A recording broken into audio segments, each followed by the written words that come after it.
The restaurant was the kind of place where reservations were booked 3 months in advance, where each table was set with crystal glasses that caught the afternoon light like diamonds, and where the wealthy came to forget that just 6 blocks away, people were sleeping in shelters. The air smelled of fresh-baked pastries, imported coffee, and money, the unmistakable scent of a world built for people who never had to ask for help. Then the door opened, not with the confident push of someone who belonged, but with the hesitant crack of someone testing whether they had the right to enter at all. A woman stepped inside, her coat faded from too many washes, her hair pulled back in a simple ponytail that revealed the exhaustion etched into her face. Behind her, holding her hand with a grip that spoke of absolute trust, was a little girl in a bright pink dress. The dress was clean, carefully pressed, the kind of effort that said, "I may have nothing, but my daughter will look beautiful on her birthday." The girl's light brown hair was brushed until it shined, tied with a ribbon that had been washed so many times the color was barely holding on. Her shoes were worn at the toes, the leather cracking from use, but someone had polished them until they almost looked new. They didn't walk toward the elegant dining room where well-dressed patrons sat beneath pendant lights. They moved instead toward the counter near the open kitchen, where 2 young servers in beige aprons stood arranging pastries on wooden trays. The woman approached slowly, protectively positioning herself slightly in front of her daughter, as if her body could shield the child from the stares that were already beginning to turn their way. One of the servers, a young woman with her hair in a neat braid, looked up. Her professional smile faltered as she took in the worn coat, the child's patched shoes, the invisible but undeniable marker that these 2 did not belong in a place like this. The woman leaned forward slightly and spoke in a voice so soft it was almost a whisper, as if she could make herself smaller, less intrusive, less worthy of judgment. "Excuse me, do you have any leftover food? Just something small for my daughter, anything you might throw away at the end of the day." Her words hung in the perfumed air like smoke from a dying fire. The server's expression shifted, not dramatically, but enough. From polite attention to barely concealed discomfort. Her eyes flicked to her coworker, then to the mother, then down to the little girl whose wide eyes were fixed on the display of golden pastries stacked behind glass like treasures in a museum. Behind them, a woman in an expensive silk blouse whispered something to her lunch companion. Both turned to look. Someone else, an older man in a tailored suit, paused mid-bite of his salmon, his fork hovering in the air as he watched the scene unfold. The little girl tugged on her mother's coat. "Mom," she whispered, her voice carrying the soft concern of a child who has learned too early to read her mother's moods. "It's okay, I'm not that hungry." It was a lie, the kind of lie children tell when they love their parents too much to add to their burden. But someone else heard it too. In the corner booth, tucked away from the main dining area where the afternoon sunlight barely reached, sat a man who had been watching since the moment the door opened. His silver hair was combed back perfectly, revealing a face that time and violence had carved into something both distinguished and dangerous. His black suit was Italian, custom-tailored to fit his broad shoulders, the kind of clothing that whispered wealth without needing to shout. A crisp white shirt was open at the collar, revealing the edge of a tattooed dark ink that crawled up his neck like smoke from a fire that had never been fully extinguished. His hands, scarred across the knuckles but manicured with care, rested on the table beside a small glass of whiskey that he had been nursing for the past 20 minutes. He had been staring at his drink, lost in thoughts that rarely surfaced during daylight hours, memories of a woman's voice, the phantom warmth of a hand that had once held his, the ghost of a love he had mourned for 20 years. Then that voice, that specific voice, cut through the noise of clinking silverware and quiet conversation. His hand froze halfway to his glass. The whiskey trembled, the ice cubes shifting with a soft clink that no one else in the restaurant heard, because he knew that voice. He would have known it anywhere, in a crowd of thousands, across a room filled with noise, even after 20 years of silence and searching and grief that had nearly destroyed him. 20 years ago, in a rain-soaked alley 3 miles from where he now sat, a younger version of Jae-hwan had been dying. Knife wounds bled freely across his torso, his vision blurred from blood loss, and the men who had tried to kill him had left him for dead among the trash and broken bottles. He remembered the cold pavement against his cheek, the metallic taste of blood in his mouth, and the certainty that this was how his story would end, alone, unmourned, discarded like garbage. Then footsteps, a woman's voice, shocked and frightened. "Oh my God!" He tried to tell her to leave, to run, to save herself from whatever violence might still be hunting him. But she didn't run. Instead, she knelt beside him in her waitress uniform, her hands shaking as she assessed his wounds. "Can you walk?" she asked. "We need to get you out of here." Somehow, with her help, he made it to his feet. She draped his arm over her shoulders, supporting his weight despite being half his size, and guided him through back alleys to a tiny apartment building. Her apartment was small, one room that served as bedroom, living room, and kitchen all at once. Everything was worn but meticulously clean, the kind of poverty that maintained dignity through sheer force of will. She laid him on her couch, the only piece of furniture besides a narrow bed. She used her waitressing money she probably needed for rent and food, to buy gauze, antiseptic, and medicine. For 3 months, she nursed him back to health, asking no questions about the scars that covered his body or the violence that had left him bleeding in an alley. He fell in love with her slowly, inevitably, the way ice melts under spring sun.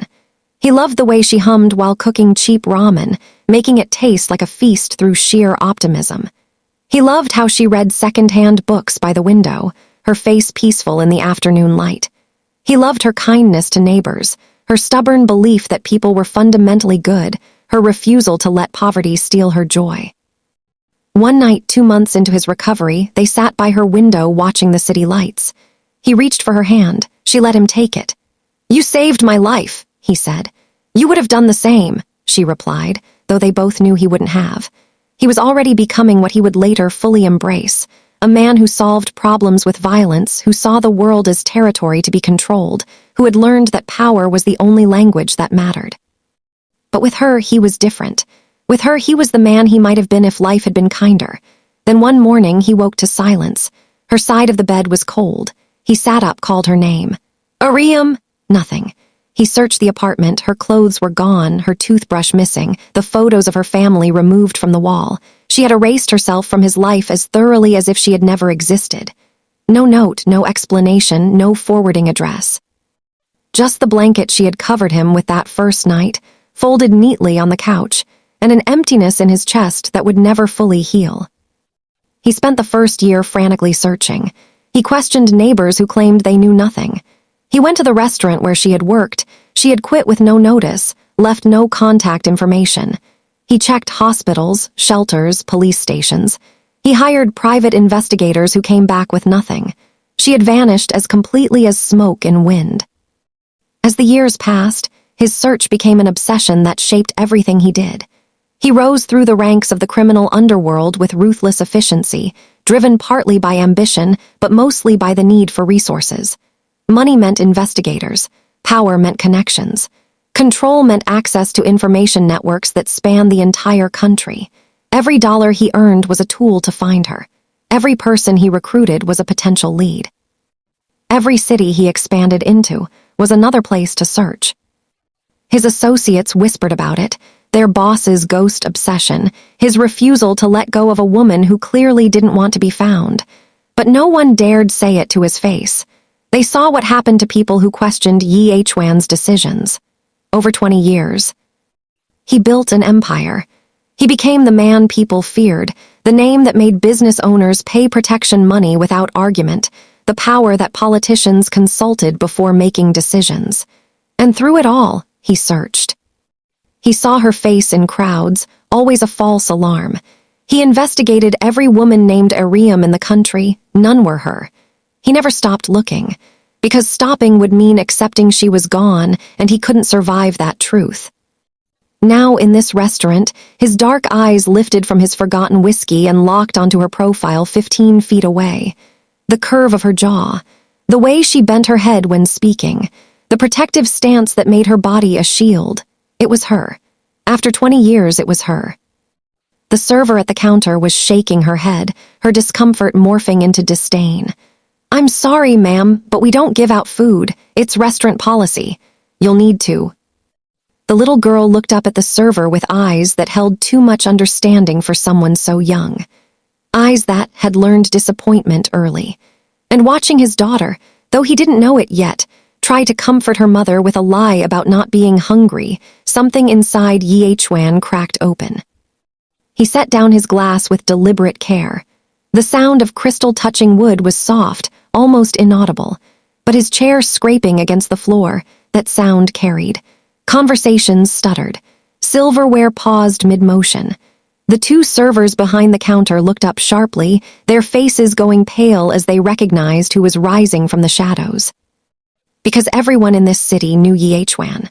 Some knew him as the man who controlled half the underground economy. Others knew him as the one you called when problems needed to disappear. But everyone knew what it meant when he stood up. He rose slowly, his full height commanding attention, his presence filling the room like smoke from a fire that had been burning unseen until this moment. He took a step forward, then another. Each footfall deliberate, measured, the walk of a man who had learned long ago that power is often silent until it needs to speak. The restaurant had gone completely quiet now. Even the kitchen noise seemed to hush, as if the universe itself was holding its breath. Areum was still focused on the server, on the rejection, on trying to figure out where they would go next, what they would eat, how she would explain to her daughter that today, on her 6th birthday, there would be no cake, no candles, no celebration. She didn't see him approaching, not until his shadow fell across her shoulder, not until the server's expression shifted from disdain to terror, not until the little girl looked up at the tall man with silver hair and dark eyes, and a suit that probably cost more than everything her mother had ever owned. And he spoke. His voice was low, controlled, carrying the quiet authority of someone who never needed to shout because people had learned to listen the first time. "I'll pay for whatever they need." The words landed in the silence like stones dropped into still water. The server stammered, "Yes, sir, I was just explaining our policy." "I don't care about your policy." His tone didn't rise. It didn't need to. "Prepare a full meal, your best dishes, everything, for the woman and her daughter." The server nodded frantically, her hands shaking as she reached for a notepad she didn't need. The other server had already disappeared into the kitchen, probably to inform the chef that Jae-hwan had given an order. And finally, Areum turned around. She had been frozen, some part of her recognizing the voice but refusing to believe it, because believing it would mean confronting a past she had spent 7 years trying to bury. She looked up, and time stopped. The years fell away, 20 of them collapsing into nothing. The silver in his hair, the expensive suit, the scars and the tattoos and the weight of violence that clung to him like cologne, none of it mattered. Because underneath it all, she saw him. The man she had pulled from a rain-soaked alley. The man she had saved. The man she had fallen in love with. The man she had left without explanation because she was carrying his child and couldn't bear to raise their daughter in the shadow of his world. All the color drained from her face. Her knees went weak. She grabbed the counter for support. "No," she whispered, the word barely audible. "No, no, no." His name came next, broken and disbelieving. Jae-hwan. For a moment, neither of them moved. They stood in the middle of this expensive restaurant, surrounded by strangers who were watching with fascinated horror, and the 20 years between them collapsed into a single heartbeat. He wanted to reach for her. She wanted to run. But the little girl standing between them, confused, watching the adults have a silent conversation she couldn't understand, kept them both frozen in place. His voice, when he finally spoke again, was softer than anyone in that restaurant had ever heard it. "Areum, it's you. It's really you." The little girl tugged on her mother's coat, her small voice cutting through the tension like a knife through fabric. Mom, what's wrong? Do you know him?" Areum couldn't answer. How do you explain to your daughter that the man standing before them is her father, whom you said was dead? How do you justify 7 years of lies in front of a restaurant full of strangers? How do you protect your child from a truth that will change everything she believes about her life? Jae-hwan's attention shifted to the child for the first time, really looked at her, not just as an extension of Areum but as her own person. He saw Areum's face in miniature, the same delicate features, the same light brown hair, the same way of tilting her head when confused. But there was something else too. The shape of her eyes, the arch of her left eyebrow, the way she stood with her weight slightly forward, as if ready to move quickly if needed. His breath caught. No, it couldn't be. The little girl looked up at him with open curiosity, not fear. Most children were afraid of Jae-hwan. They sensed something dangerous in him even when he tried to be gentle. But this child just studied his face with the frank assessment of someone too young to understand the concept of threat. "Did you make my mom sad?" she asked, her voice small but clear. "She's been sad a lot." The question was devastating in its simplicity. Out of the mouths of children came truth that adults spent lifetimes learning to hide. Jae-hwan knelt slowly, bringing himself to the child's eye level. His expensive suit creased against the floor, but he didn't seem to notice. "I did make her sad," he said quietly. "A long time ago, and I've been sorry ever since." The girl considered this with the seriousness of someone much older. "If you're sorry, you should fix it. That's what Mom says." Her logic was unassailable. Her worldview was still simple enough to believe that apologies could mend everything, that adults who hurt each other could simply choose to stop. "You're very wise," Jae-hwan said. Then, carefully, as if approaching a wild animal that might bolt, "What's your name?" "Yoon-ha," the girl replied. "It's my birthday today, I'm 6. 6, the number hit him like a physical blow. He straightened slowly, his eyes moving from the child to Areum, questions blazing in his expression. But Areum shook her head frantically, a silent plea. "Not here. Not now. Not like this." "Please," Jae-hwan said, his voice carrying a note of desperation that surprised everyone who heard it. "Sit with me. Let me at least give her a proper meal. It's her birthday." Areum looked at her daughter, who was watching both adults with growing confusion. She looked at the servers, who were pretending not to stare. She looked at the other diners, whose fascination had turned the meal into a spectacle. And she made the choice every mother makes. She put her child's needs above her own fear. "Just the meal," she whispered. "Then we leave." They sat at Jae-hwan's corner booth, him on one side of the table, Areum and Yoon-ha on the other. The physical distance felt symbolic, a chasm that 20 years had carved between them. His associates at nearby tables watched with barely concealed shock. Their boss, the most feared man in the city, was sitting across from a homeless woman and her child with an expression they had never seen on his face before: vulnerability. Food began to arrive. Course after course, soup with delicate vegetables floating in clear broth, bread still warm from the oven, pasta with cream sauce, grilled fish garnished with herbs, roasted vegetables that glistened with olive oil. Desserts came last, cream pastries, chocolate cake, fruit tarts arranged like art. Yoon-ha's eyes went wide. She looked at her mother, seeking permission. Areum nodded, fighting tears. "Yes, baby, eat as much as you want." The child ate with careful manners, savoring each bite as if it might be her last. She offered her mother every other forkful. "You need to eat too, Mom." The generosity of a child who knew hunger intimately. Jae-hwan watched his daughter, because he was certain now, doing the math in his head, 6 years old. Areum disappeared 7 years ago, not 20. She had been pregnant when she left. She had carried his child and chosen to raise her alone rather than bring her into his world. The realization was a knife twisting slowly in his chest. "How old are you, Yoon-ha?" he asked, his voice carefully neutral. 6, she repeated, then added with pride, 6 today, it's my birthday." The confirmation settled over him like a physical weight. He couldn't breathe properly. The restaurant's noise faded to white static. All he could see was this little girl eating pasta with careful bites. This child who looked like Areum but had his eyes. This daughter who had spent 6 birthdays without him because her mother had decided he wasn't worthy of knowing she existed. He waited until Yoon-ha was distracted by her dessert, carefully cutting a slice of chocolate cake into tiny pieces as if rationing treasure. Then he leaned forward, his voice dropping to a whisper only Areum could hear. "Is she mine?" 4 words.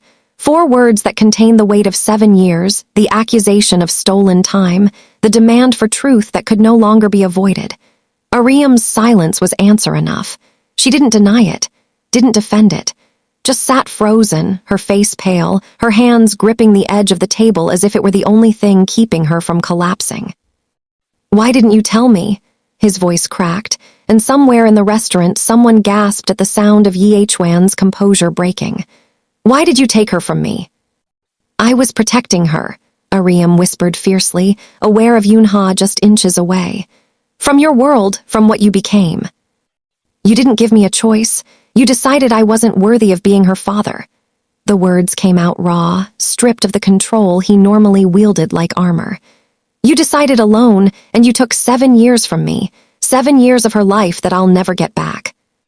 Areum's hands were shaking. She glanced at Yoonha, who was still focused on her cake, singing softly to herself, a birthday song she had learned somewhere, probably from other children at the shelter, making her own celebration because no one else would. I found out I was pregnant 3 weeks after I started hiding you, Areum said, her voice barely audible. I was terrified, and then I saw the news. There was a gang war, bodies in the street, and your name was mentioned. You weren't the wounded man I saved anymore. You were becoming something else, something dangerous. She closed her eyes, remembering. I watched you heal in my apartment, and every day you got stronger, you also got colder. You started making phone calls, planning things I didn't want to understand. Men came to see you, men with guns and blood on their shoes. And I realized that the life you were going back to wasn't something I could raise a child in. So you ran, Jae-hwan said bitterly. You ran without telling me, without giving me a chance to change. Would you have changed? Areum challenged, finally meeting his eyes. Would you really have walked away from that world? Or would you have pulled us deeper into it, convinced that you could keep us safe while building an empire on violence? The question hung between them, unanswerable because they would never know. He wanted to say yes, he would have changed everything. But honesty forced him to admit, at least to himself, that she might be right. 20 years ago, he was hungry for power, desperate to never feel weak again. Would a child have changed that? Or would he have simply made different justifications for the same choices? You should have told me anyway, he said finally, his voice thick with emotion. You should have let me choose to be better. You should have believed I could be better. Instead, you condemned me without trial and took my daughter away. Tears were streaming down Areum's face now. I was 26 years old, pregnant, terrified, and alone. I didn't have the luxury of believing in your potential. I had to protect her. That's what mothers do. We protect our children even when it means making impossible choices. And look where that protection got you. His gesture encompassed her worn coat, her exhausted face, the evidence of years spent struggling. You've been starving. She's been starving. While I built an empire trying to find you, my daughter was asking strangers for garbage on her birthday. The words were cruel because they were true. Areum flinched as if struck. I did the best I could. Your best left her hungry. His voice broke on the last word. The most feared man in the city was crying in public, and he didn't care who saw. Your best meant I missed 6 birthdays, 6 years of her life. First words, first steps, first everything. You took that from me. You took it from her. What kind of protection is that? Yoonha looked up from her cake, finally noticing that both adults were crying. Her small face crumpled with concern. Why is everyone sad? Is my birthday making people cry? The innocence of the question shattered what little composure either adult had left.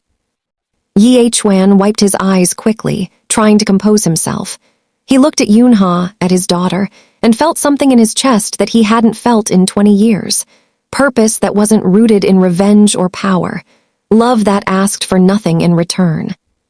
I want to help you, he said to Areum, his voice steadier now. I have an apartment. It's empty, furnished, safe. I can get you a job. Yoonha can go to school, a good school.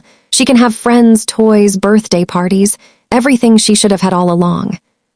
Areum was already shaking her head before he finished. No, we can't. Why not? His frustration was evident. Pride. You'd rather let her suffer than accept help from me. It's not about pride, Areum said fiercely. It's about survival. The moment we enter your world, we become targets. Your enemies will use us against you.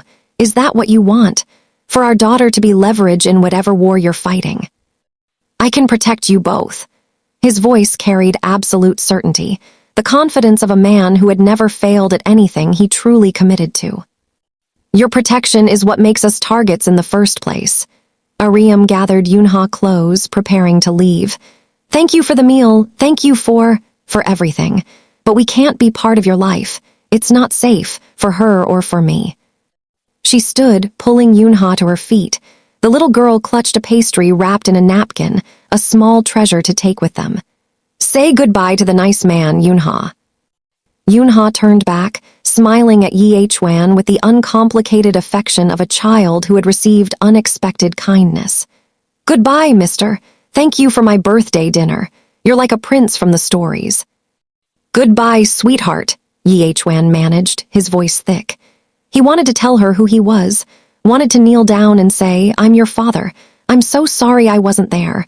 I'm so sorry you grew up thinking I was dead. But Areum's desperate expression stopped him. They walked toward the door, Areum's hand gripping Yoonha's tightly. Jae-hwan watched them leave, his heart breaking with every step. His associates approached, confused. Boss, should we follow them? Do you want us to? No. His voice was flat, emotionless, the tone of a man forcing himself to feel nothing because feeling everything would destroy him. She made her choice. I have to respect it. But boss, one of his men started. I said no. The finality in his voice ended all discussion. They watched as Areum and Yoonha disappeared through the restaurant door, back into the city that had been slowly killing them both for 6 years. Back to poverty and hunger, and a life Jae-hwan could have ended with a single word. But he hadn't, because she had asked him not to. And despite everything, despite the anger and the grief and the 7 years stolen from him, he still loved her enough to honor her choice, even when that choice was destroying all three of them. What none of them noticed was the man sitting 3 tables away, hidden behind a newspaper he had been pretending to read for the past hour. Min-jun lowered the paper slowly, a smile spreading across his face. He had come to this restaurant by chance, following a tip about a business deal he wanted to disrupt. Instead, he had stumbled onto something far more valuable. Jae-hwan had a weakness. After years of being untouchable, after building a reputation as a man without sentiment or vulnerability, the great Jae-hwan had revealed his one soft spot: a woman, and more importantly, a child. Min-jun pulled out his phone, careful to angle his body away from Jae-hwan's sight line. He typed quickly. Found something interesting. Costa has a woman and kid he cares about. They just left the restaurant, heading toward the east side. Homeless, vulnerable. This could be exactly what we need. The response came within seconds. Follow them, find out where they sleep, report location, don't engage yet. Min-jun stood smoothly, leaving enough cash on his table to avoid drawing attention. He slipped out through the side exit, already spotting Areum and Yoonha 2 blocks ahead. They moved slowly, the child's legs too short to keep pace with urgency. Perfect. They would be easy to track, easy to find, and when the time came, easy to take. He watched them turn into an alley shortcut, then followed at a distance. His phone was already recording their route. Every turn, every landmark, building his map of their movements. 3 days passed. For Areum and Yoonha, life returned to what passed as normal, sleeping in the women's shelter, spending mornings at the library where it was warm and Yoonha could read books they couldn't afford, afternoons searching for work that never materialized, evenings in soup kitchen lines. But something had changed. Areum felt it like pressure before a storm. She noticed things. A black car that seemed to appear on too many street corners. Men in casual clothes who looked away too quickly when she glanced their direction. The feeling of being watched that made her skin crawl with primal warning. Mom, why do you keep looking behind us? Yoonha asked on the second day. They were walking through the park where Yoonha liked to play on the swings before other children arrived. Just being careful, baby, Areum replied, her hand tightening on Yoonha's. But careful wasn't enough. Not anymore. She had made a choice in that restaurant, and now she was learning that some choices don't protect you. They just change which dangers you face. That night, lying awake on her cot in the shelter while Yoonha slept beside her, Areum wondered if she had made a terrible mistake. She had refused Jae-hwan's help to keep Yoonha safe from his world. But had she instead made them vulnerable to it? Had walking away from his protection actually painted a target on their backs? The question kept her awake long after the shelter lights went out, listening to the sounds of other desperate people trying to survive one more night. It happened on the fourth day. Areum had managed to get a few hours of work cleaning an office building, cash under the table, no questions asked. She left Yoonha at the shelter with strict instructions to stay inside, stay visible to the staff, don't talk to strangers. But the shelter was crowded and understaffed. No one noticed when two men in jeans and dark jackets approached Yoonha in the common area. One knelt down, speaking softly. "Your mom sent us to pick you up. She got a job interview and needs you to come with her." Yoonha, who had been taught stranger danger but also taught to be polite, hesitated. "Mom said to wait here." "She changed her mind," the man said smoothly. "Come on, we don't want to keep her waiting." He reached for her arm. That's when Yoonha screamed. Loud, piercing, the shriek of a child who knew something was terribly wrong. The shelter worker looked up. The men froze. And before anyone could move, the door burst open and 3 different men entered, not dressed in casual clothes but in expensive suits, their faces hard, their movements coordinated. They positioned themselves between the abductors and Yoonha, their message clear without words. One of them pulled out a phone. "Boss, we have a situation at the shelter. 2 hostiles tried to take the girl. We intervened." The abductors backed away slowly, realizing they were outmatched. They exchanged glances, then fled through the side exit. The suited men didn't chase them. Their priority was the child frozen in the corner, tears streaming down her face, screaming for her mother. 20 minutes later, Areum burst into the shelter, having run the entire way after receiving a call from the staff. She found Yoonha wrapped in a blanket, surrounded by strange men in suits who were keeping everyone else at a distance. Her daughter launched into her arms, sobbing. Mom, these men tried to take me, but then other men came and now, I don't understand what's happening." "SHH, baby, I've got you. Areum held her daughter tight, rocking her, whispering comfort. But over Yoonha's head, she looked at the suited men. She knew who they worked for, knew that Jae-hwan had never stopped protecting them, even when she'd told him to stay away. As if summoned by thought, he appeared in the doorway. His expression was terrifying, not angry, but coldly furious, the look of a man who had just learned someone tried to hurt what was his. He crossed the room in 3 strides and knelt before Areum and Yoonha. "They know about her," he said without preamble. "My enemies know I care, and they tried to take her. This is why my men have been following you. I knew this would happen the moment Min-jun saw us together in that restaurant." "Min-jun?"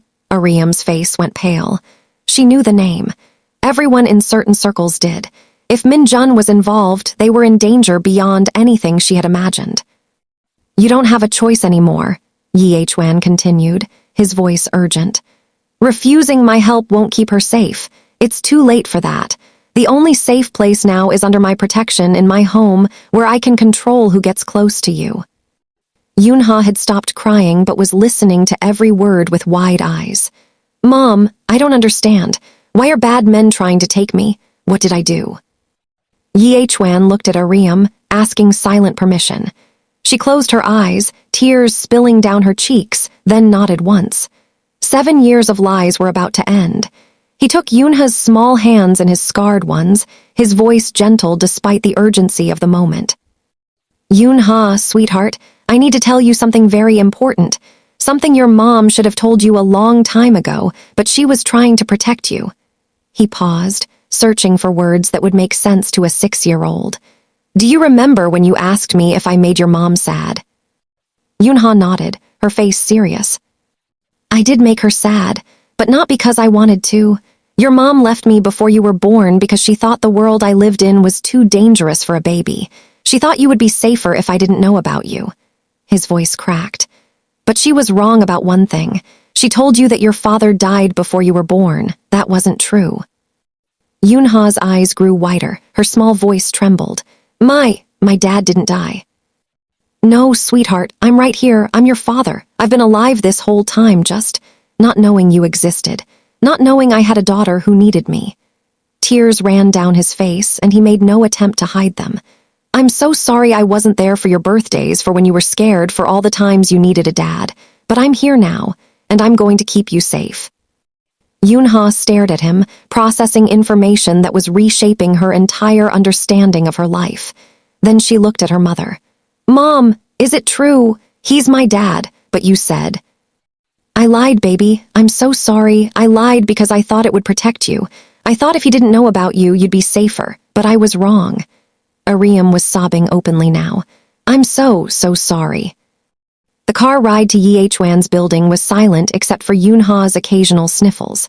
She sat between her parents, a word she was still adjusting to, holding both their hands, as if afraid that letting go might make one of them disappear again. Areum stared out the window, watching her old life blur past. The shelter, the library, the soup kitchen, the park, landmarks of survival that she was leaving behind, possibly forever. They pulled up to a modern apartment building in a neighborhood Areum had never been able to afford even in her dreams. The lobby was marble and glass, the security discreet but thorough. Jae-hwan's men swept the building first, then gave the all-clear. They rode the elevator to the 8th floor in continued silence. The apartment was beautiful. Floor-to-ceiling windows overlooked the city. Hardwood floors gleamed under soft lighting. The furniture was expensive but comfortable, chosen with care rather than just for show. But what caught Yoon-ha's attention was the smaller bedroom, its door open to reveal walls painted a soft purple, bookshelves waiting to be filled, and a bed with clean white sheets and more pillows than one child could possibly need. Is this for me? Yoon-ha's voice was small, disbelieving. She had never had her own room, had never had her own bed, had shared space with dozens of other people in shelters for as long as she could remember. Yes, Jae-hwan said, kneeling beside her. This is your room. Your books can go on those shelves. Your clothes in that closet. That bed is just for you, no one else. Yoon-ha walked into the room slowly, touching things as if they might vanish. She sat on the bed, bouncing slightly, testing its reality. It's soft, she whispered. Mom, it's so soft. Over the next 3 days, they settled into an uneasy routine. Yoon-ha adjusted with the resilience of childhood, delighted by hot showers, full meals, and the luxury of safety. Areum remained vigilant, waiting for the cost she knew must come. Jae-hwan was often absent, his men standing guard while he handled business that Areum tried not to think about too closely. On the 4th night, he came home late. Areum was still awake, sitting in the living room, unable to sleep. She heard the door open, heard his footsteps, then saw him in the dim light. There was blood on his white shirt cuffs. Not his blood. He wasn't injured. Someone else's. Min-jun, she asked quietly, already knowing the answer. Jae-hwan didn't deny it. He stood in the doorway of the bathroom, beginning to remove his jacket. He won't threaten her again. He won't threaten anyone again. You killed him. It wasn't a question. I did what was necessary to protect our daughter. His voice was flat, emotionless, the tone of a man who had made his peace with violence long ago. He tried to take her, Areum. He tried to use our 6-year-old child as a weapon against me. What did you think I would do? Areum wrapped her arms around herself. I knew this was the price. I knew accepting your help meant accepting what you are, but knowing it and seeing it are different things.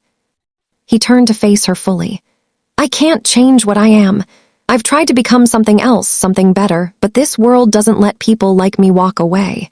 The best I can offer is to make sure you and Yoon-ha never see this side of me, that you stay clean while I get bloody. Is that enough? It has to be, Areum said, her voice breaking. Because going back isn't an option anymore, is it? We're in your world now, for better or worse. 2 weeks later, something shifted. Yoon-ha started school, a good private school where the teachers smiled and the other children shared their toys. She made a friend, a girl named Soo-jin who invited her to a birthday party. Areum got a job managing one of Jae-hwan's legitimate businesses, a bakery that reminded her of the restaurant where everything changed. One evening, they sat together at the dinner table, all 3 of them. Yoon-ha chattered about her day, about the story her teacher read, about the drawing she made that was hanging in the classroom. Areum watched her daughter's animated face and saw something she hadn't seen in years. Joy that wasn't temporary, security that didn't feel like it could vanish at any moment. Jae-hwan served more rice into Yoonha's bowl without being asked, the gesture so naturally paternal it made Areum's chest ache. This man, this dangerous, violent man, was learning how to be a father in real time, and he approached it with the same intensity he brought to everything else in his life. "Dad," Yoonha said suddenly, testing the word that was still new in her mouth. "Can you help me with my homework tomorrow? We're learning about families and I want to draw ours." Jae-hwan froze, his glass halfway to his lips. It was the first time she had called him Dad without prompting, without hesitation. Just Dad, as natural as breathing. "Of course," he managed, his voice rough with emotion. "I'd love to help you." After Yoonha went to bed, Areum found Jae-hwan standing by the window, looking out at the city lights. She came to stand beside him, not touching, but close enough to feel his warmth. "She called me Dad," he said quietly, like it was the most natural thing in the world. "It is for her," Areum replied. "Children adapt. They forgive faster than adults. She doesn't carry our history, she's just happy to have a father who's here now." "I missed so much." His hands gripped the window frame. 6 years of her life that I can never get back. First words, first steps, every birthday, every milestone. You took that from me and I should hate you for it. But I can't, because you also kept her alive. You raised her to be kind and brave and generous. You did that alone with nothing and she's perfect. Areum felt tears on her cheeks. "I'm sorry. I know it doesn't change anything, but I'm sorry. I made the choice I thought was right, and I stole something precious from both of you." He turned to face her finally. "We can't change the past. We can't get back what we lost, but we have now. We have her and she's safe and she's happy. Maybe that has to be enough." "Is it enough for you?" Areum asked. "Living like this, playing house while you run an empire built on violence." "It's more than I ever thought I'd have," he admitted. "For 20 years I was searching for a ghost. For 6 years after that, I had a daughter I didn't know existed.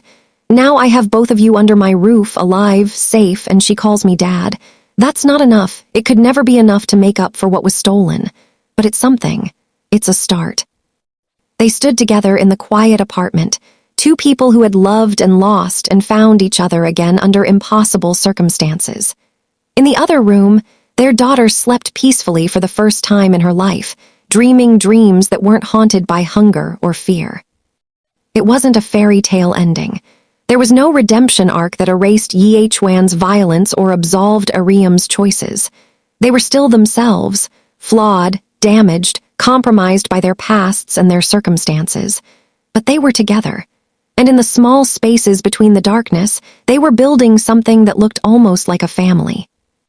Jae-hwan reached out slowly, giving Areum time to pull away if she wanted. She didn't. Their fingers intertwined, and for the first time in 7 years, they held hands like they used to in her tiny apartment, when the world was simpler and love felt possible. "She asked for leftover food," Jae-hwan said softly, almost to himself. "My daughter asked strangers for garbage on her birthday, and I gave her a meal. But you gave her everything else, courage, kindness, hope. You kept her human in a world that tried to break you both." "And you gave her safety," Areum replied. "The one thing I couldn't give her alone. Maybe that's what family is, not perfect people making perfect choices, but broken people doing their best to protect what they love." They stayed there by the window as the city lights flickered like stars, two people who had once saved each other learning how to do it again. In the bedroom down the hall, Yoonha slept with a smile on her face, dreaming of homework and friends and a father who had promised to help her draw their family. It wasn't the life any of them had planned. It was built on secrets and violence and choices that could never be undone. But it was theirs. Messy, complicated, dangerous, and real. And for the first time in 20 years, Jae-hwan felt something he thought he'd lost forever. He felt like he was home,